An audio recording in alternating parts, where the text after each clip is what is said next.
Welcome to Kenton Teaches. Enjoy the video. In this video, I will show how to remove Fiat 500 stereo full guide. Begin by disconnecting the negative battery terminal to prevent electrical shorts and airbag faults. Next, remove the trim carefully with plastic tools to avoid scratching panels and set fasteners aside in labeled containers. Keep screws grouped by step so reassembly is quick. Take photos at each stage to track connector positions and screw locations for an easier reinstall.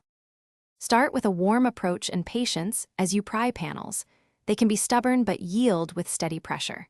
Use plastic trim tools to avoid marring paint and work one clip at a time so nothing snaps.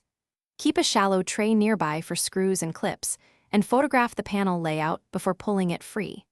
That visual guide will save time when you reconnect the harness and align mounting tabs during reinstallation.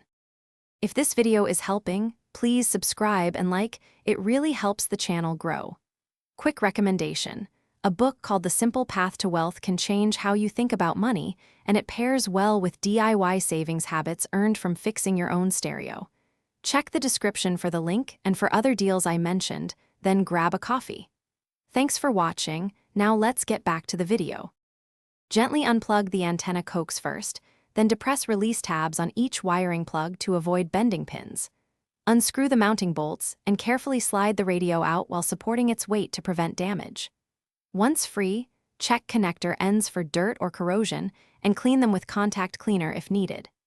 Keep the stereo on a soft surface and compare harness shapes to ensure correct reconnection when you reinstall or swap units. Thanks for watching. Please subscribe if this video was helpful.